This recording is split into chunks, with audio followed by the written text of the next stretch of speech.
is going on, Jets fans? This is Luca from Gangrene Chronicles, and today I will be talking about the Jets offense and the Jets being in the wide receiver trade market throughout the end of training camp and the end of preseason. This is going to be a kind of off-script video. I don't have any notes for this, so I'm just going to talk whatever comes to my mind, honestly. So we'll start out with the Jets wide receiver position, and I've talked about it at nauseum how it's very thin, and Aaron Glenn and the Jets coaching staff has emphasized competition at pretty much every position, including wide receiver 2. We all know how much of a stud Garrett Wilson is, but the Jets wide receiver 2 position and further beyond has been a bit of a concern. Arian Smith, luckily for the Jets, the 6th-round pick, has been I don't want to say a superstar, but he's been a riser in training camp, and he's been phenomenal. His route running has been better. His hands have been better. But at this point in the ball game, he should not be a wide receiver 2. He's too raw for that at the moment. He's making strides, but I don't think being a 6th-round pick, being a late-round pick, it warrants him to be a wide receiver 2. This is not a guy the Jets selected within the first 2 rounds or even 3 rounds. This was a shot in the dark, but it also speaks to how bad the Jets, if we're being fair, managed the wide receiver position this offseason. Yes, they signed Tyler Johnson. Yes, they signed Josh Reynolds. Alan Lazard's still on the team. He's nursing a shoulder injury at the moment. And you obviously have the rumors with the Jets possibly wanting to trade for a wide receiver. To me, it just doesn't make any sense. Yes, 2 names that have been mentioned by content creators: Colts wide receiver Alec Pierce used to be, I think, teammates with Sauce Gardner at Cincinnati, and Romeo Doubs, wide receiver of the Packers, who's I think had some drop issues this camp, if I'm not mistaken. But to me, it would be silly for the Jets to trade assets for a wide receiver, especially in a year they're probably not going to be going anywhere. And the Jets had a chance to, better the wide receiver position this offseason. They had a chance to sign guys like Keenan Allen or Amari Cooper or Tyler Boyd. Are these guys like game changers? No. But these guys are suitable veteran wide receivers which are going to take the attention off of Garrett Wilson and make the passing attack more formidable. It's not going to put Justin Fields in a cap lock to the point where he's going to be staring us down in one read and then he sees Garrett Wilson double teamed and he has to panic to look elsewhere. That's not going to help Justin Fields. And what the Jets have done with the wide receiver position, it obviously is not good, and it's a criticism that should be remarked upon this new regime. But at the end of the day, you have to have suitable wide receivers to develop a quarterback. Not only to develop a quarterback, but in terms of recalibrating Justin Fields. You signed him to a 2-year contract, $20 million on the average. You basically gave him no competition. Tyrod Taylor was the backup quarterback behind him, but the Jets went into the press conferences in the media and said Justin Fields is our starting quarterback. Okay, but you know what Justin Fields has on tape. It's not a lot of good. There's still some potential there, but the Jets having to get the most potential out of him, you have to have a suitable offensive line, which I think they will have. You have suitable running backs. Breece Hall, he's been slow this preseason outside maybe a few runs in the Giant game. Braylon Allen, Isaiah Davis, Donovan Edwards, who could be a contributor, maybe if he makes the roster. But at the end of the day, the Jets have just mismanaged the wide receiver position. And some people have kind of remarked back on the Davante Adams thing. Well, this would be similar to the Davante Adams situation, or even why didn't the Jets keep Davante Adams? I'll say this for the record: I wasn't a fan of keeping Rodgers or Davante Adams heading into this offseason because I just wanted to do away with the Aaron Rodgers experiment, and the Jets saved decent chunks of money. Obviously, they're splitting the dead money between this year and next year. I would have rather taken the whole medicine this year regardless. The Jets trading for a wide receiver at the end of camp is fruitless. It's not a fruitful endeavor. And yes, it's going to sound like, oh, well, you're being contradictory. You want the Jets to upgrade the wide receiver position, but you don't want to trade assets for a wide receiver. The Jets are not, let's get this out of the clear, folks. The Jets are in a retool year. They're not going much of anywhere this year. It's about the coaching staff evaluating the talent they have on the field. Who are the core pieces? They did extend Sauce Gardner. Yes. They did extend Garrett Wilson. Yes. But in terms of the offense, you have to evaluate what you have in Justin Fields. You have to evaluate what you have in the rest of the young playmakers. You have to evaluate what you have in the offensive line. Even the tight end position, you could say, was kind of mismanaged. The Jets didn't even draft it.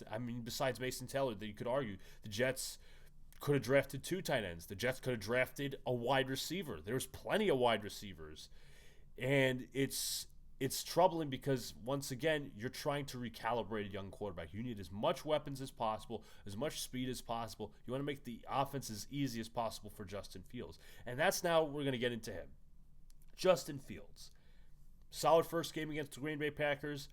Second game, not so much against the New York Giants. And people like, oh, well, it's preseason, and you can't panic after 2 games. Meanwhile, let's be fair, some fans were on a high after that Green Bay game. And I was like, okay, this is progress, but let's take it game by game.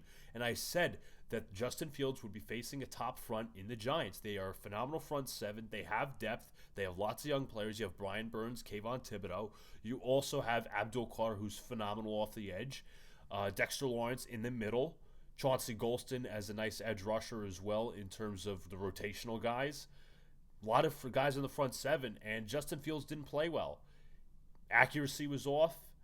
His throws were off, and he just didn't look in sync. And the whole thing is now people are coming to this conclusion, well, Justin Fields, he doesn't have to throw it very far.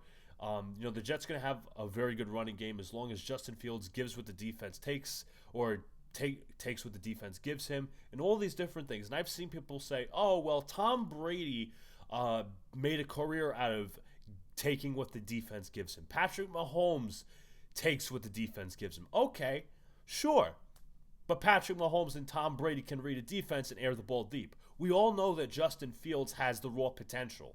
We all know he has the arm strength. We all know he has the speed and the ability to get outside the pocket. But between the ears, what does he have? Can he read a defense? Can he process go from the first read to the second read to the next read to the next read in a quick matter of time? Can he sense pressure? Those are questions that have stuck with Justin Fields throughout his career. And to be fair, last year you could argue with the Steelers he was playing his best football. And he wasn't doing anything special either. Good run game with Najee Harris. Justin Fields, throwing for like solid yardage, not great. Defense playing phenomenal. Arguably the Steelers are, I think, the most expensive defense in football. But you look at it, right? Go back to the Jets era with Zach Wilson. And I don't think fans want to look back at that era. And I'm not comparing or saying Justin Fields is exactly Zach Wilson. That's not what I'm saying at all, even though they're from the same draft class. What I'm saying is, if you guys remember how they beat Zach Wilson, how defenses beat Zach Wilson, they played, we're going to stack the box, 8-man boxes, 9-man boxes, and we're going to have Zach beat us deep. Okay, can Justin Fields, and people are saying, the run game is going to get going with Justin Fields, the read option, all these different things.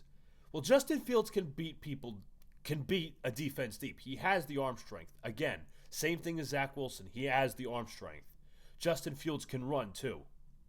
But the question is, can Justin Fields process out on the football field? Can he call out protections properly? Can he read a defense? Can he see what a defense is doing?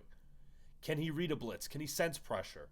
Those are the questions. And so far, what we have seen throughout his career is he's not consistently able to do that. And this is a complex offense that the Jets are running with Tanner Engstrand. It's a complex offense. So how far along is Justin Fields calibrating in this offense?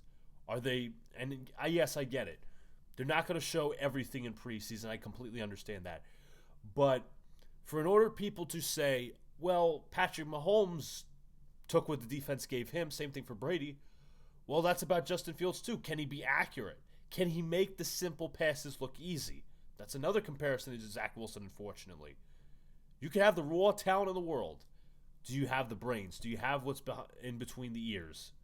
And that's going to be a big question for Justin Fields moving forward. And it's also a bigger question for this coaching staff, right? Jets coaching staff has not developed a quarterback ever. Tanner Engstrand, first-time OC. Quarterbacks coach, I forget his name. He's been with a couple of teams. Hasn't stuck in one spot.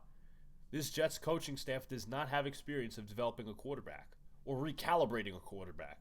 This isn't like Kevin O'Connell or Brian Dable or Sean McVay. These guys are not proven. They're going to have to prove it. If they make Fields look manageable to a similar way in which He was playing with the Steelers last season. Great. The Jets will probably win something like 7 games. But it has to be obviously tangible progress moving into the next season. And even next season, no matter how the Jets play, I would still draft a quarterback. Because it's not assured that Fields is going to be here for 2 years. You know what? Maybe he is going to be here for 2 years, but how long is he going to start for 2 years? And Aaron Glenn said in his press conference that this team is going to compete. What if Justin Fields starts off the season bad? You're going to stick with him? You're going to go right to Tyrod Taylor? Because you owe it to your players that you said, we're going to compete this season. And Jets fans are like in the balance between their expectations, right? There are fans out there that want to tank. Okay. Will the Jets get the number 1 pick? Who knows? They could be bad enough, realistically. They could also be bad enough to the point where they're not in position to have the number 1 overall draft pick. The Saints have Tyler Shuck and Spencer Rattler at quarterback. The Colts have Daniel Jones starting. Maybe they'll just be mediocre, but the Saints could be for that number 1 spot. So it's like you're trying to, and I'm trying to think of my expectations for the team as well. I gotta also throw out a schedule prediction. I'll have to make a video about that too. But realistically, it's hanging in the balance because if Justin Fields isn't good this year, and you don't get a high enough draft pick to take one of the at least top 3 or top 4 quarterbacks, then what was signing Justin Fields for realistically? Just to be mediocre?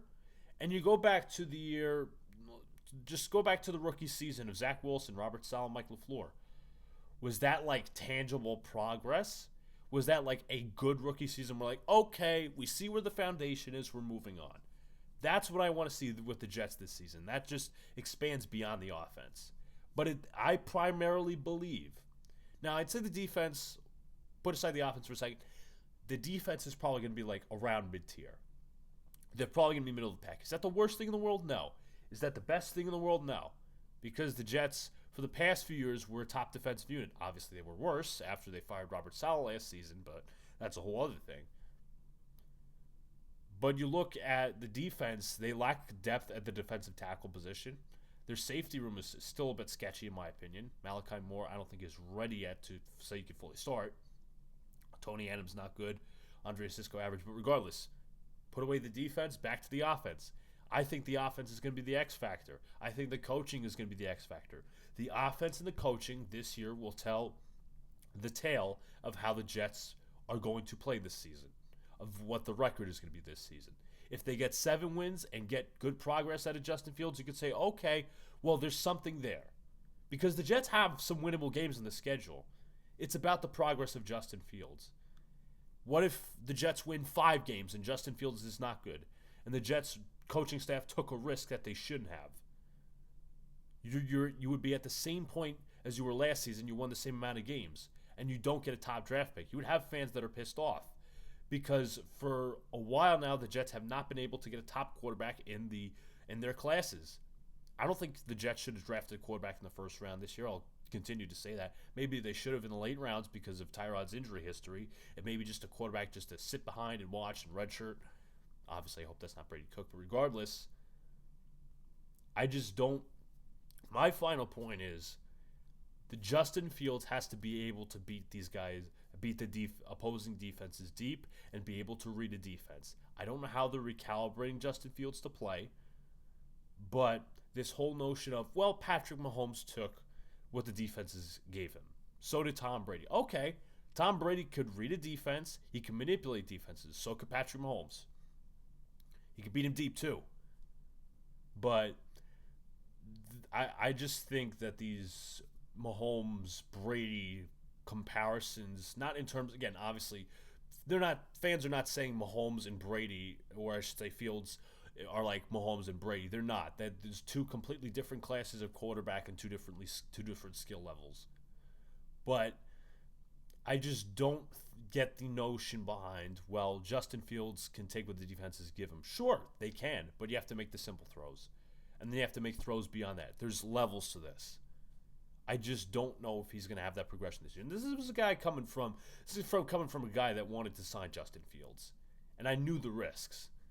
But it's going to be interesting, and it's going to be a lot of moving parts. But if fans are pissed that the running game isn't going sometime this season because Justin Fields can't beat guys deep or make the easy passes, then I'm going to sit here and say, why are you surprised? Because Justin Fields hasn't shown that in his body of work. And there is a world, let me just say this, and I don't want to sound overly negative, I'm just trying to be objective. There is a world where Justin Fields can look league average and the Jets get some like really good wins on the table, even with like a mid-tier defense. There is a world where Justin Fields can improve this season. It's possible.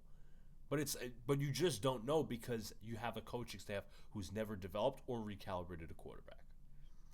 But that was my off-script video, no notes whatsoever, coming from the mind. If you guys haven't already, hit that like button, subscribe, turn on the notification bell so you know when I go live or drop a new video. Regardless, I'll catch you guys later. Go Jets.